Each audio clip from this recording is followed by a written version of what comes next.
Hi everybody, Ed Berger from the TackleDirect Pro Staff. Listen, I know you don't want to think about it, but you always have to be prepared for the worst. I'm here with Renna. He's the manager of our electronics department, and we're going to talk about the important things that you should be putting in your ditch bed. We'll be right back.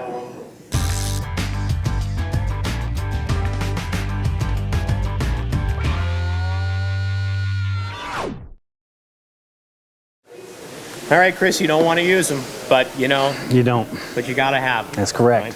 Let's go through some of the critical pieces of electronics that, for the safety of you and your crew, you need to bring along with you and pack in your ditch bed. Sure. Let's start. Pick one. Let's start. Well, we'll start first with a VHF. Obviously, a good handheld VHF is always going to be something that's going to be a great backup.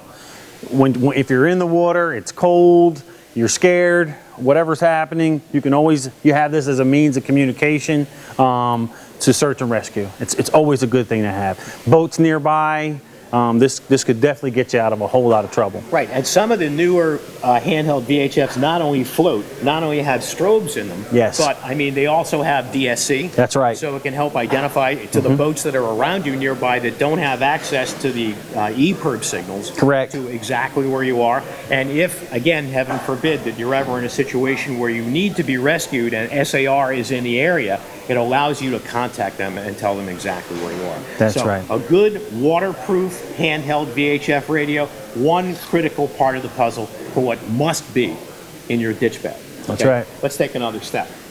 Let's talk about something very, very logical. Obviously, when you're being rescued, visual is everything. So when these guys are coming out to get you, to have a strobe actually in the water, a floating strobe, you might want to keep it attached to yourself, but as long as it's in the area, these guys are going to get a great visual on where you are, and they'll be able to hone in on you pretty quickly. One of these floating strobe lights runs about how much?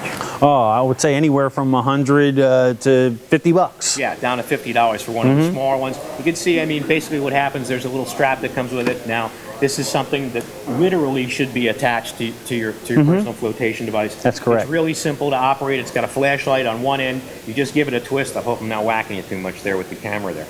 But basically what it does is that light is going to travel further than anything. That's right. One thing that search and rescue is going to be able to see you with. Yep. And although the GPSs in all of the EPIRBs and PLBs do a great job of putting them in the neighborhood, they still have to find you. And this is one of the things that can help them find you. That's right. Okay? We have two different types of 406 megahertz rescue PLBs and EPIRBs here. Correct. Let's just talk real briefly about the difference between the two of them, Chris. Sure. This one obviously is something that you're going to want to self-activate and keep on your person. It's imperative that you keep this antenna after it's been unhooked towards the sky so that the GPS can find you. And it has a small strobe also, which is another good backup. And you want to kind of keep this possibly on your life preserver or whatever you're using, but somewhere out of the water. And it requires a person to actually manually activate it. Yeah, really good point is this: these things don't work if they're completely immersed in water. That's correct. All right, so I mean that's really important, as opposed to the standard EPIRB, and that's a completely different story. That's right. This is designed to basically float on its own. You're probably going to want to use the lanyard that's there, tie it to your ditch bag, tie it to your person. If the vessel isn't completely submerged, you want to maybe tie it to the vessel so that it stays close. It does have a strobe. A lot of these have a GPS built in, some do not.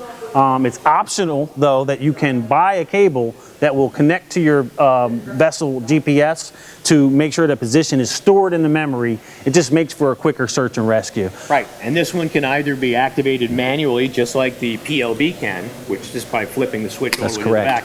Or, as Chris said, when it goes in the water, there are two electrodes, it senses the water, and it will start firing off. That's right, that's right. Other means of communications while we're out on the water? Yeah, a sat phone, although this isn't the best as far as being wet. It's a good thing to have just to be able to communicate directly with somebody, let them know where you are. The satellites nowadays are a lot lower orbiting. You're going to get a lot better connection.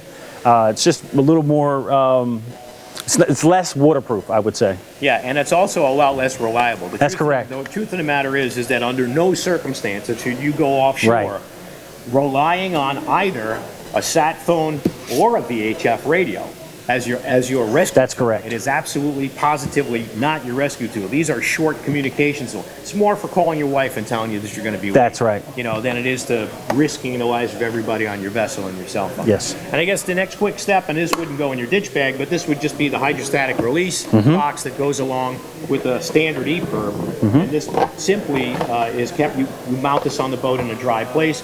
If the vessel submerges a certain depth, it will trigger the hydrostatic release. The case will pop off. The same EPIRB that you have on the side mount bracket will pop out, float to the surface, and will begin to activate. That's correct. So these are some, along with, you know, the things that make the most sense: flares, some water, a first aid kit. That's right. Maybe your prescriptions. Sure. Some cash in case you know, heaven forbid, are rescued and you're put on foreign turf and you have to get That's home. right. You know, there's a lot of things that you have to think about when you put together your ditch bag, but these are some of the critical pieces of electronics. That's right. And I just want to touch on that every 5 years, you should probably change your EPIRB batteries. That's an important thing. We do offer that service here. If you gave us a call here at TackleDirect, we can line you up with an EPIRB battery servicing and replacement. They're going to replace the battery. They'll do a check on it. You'll get some paperwork for the Coast Guard in case they should ever, God forbid, have to board your boat. And if there is a faulty antenna, we'll replace the antenna also. It's pretty important to keep that stuff all up to speed in terms of what it can do. It could save your life. I mean, you know, a couple $100s that you spend on these things aren't going to be, if you have $300 in your pocket when you're floating 20 miles offshore, you're not buying anything. This thing will actually save your life. Chris, thanks very much for going through this with us. If you have any questions on any of the electronics that you saw in this video, please feel free to pick up the phone and call us. The number is on your screen. Ask for Chris directly. He's more than happy to answer any of your questions for you. If you happen to be up in the Northeast, stop by our showroom. We're in Egg Harbor Township, New Jersey, just a couple minutes off the Garden State Parkway. And of course, if you need any of these items, you can shop at TackleDirect.com 24/7. I'm Ed Berger from the Pro Staff, along with Chris Renna from the Electronics Department. Thanks for watching. We hope this helps. Stay safe.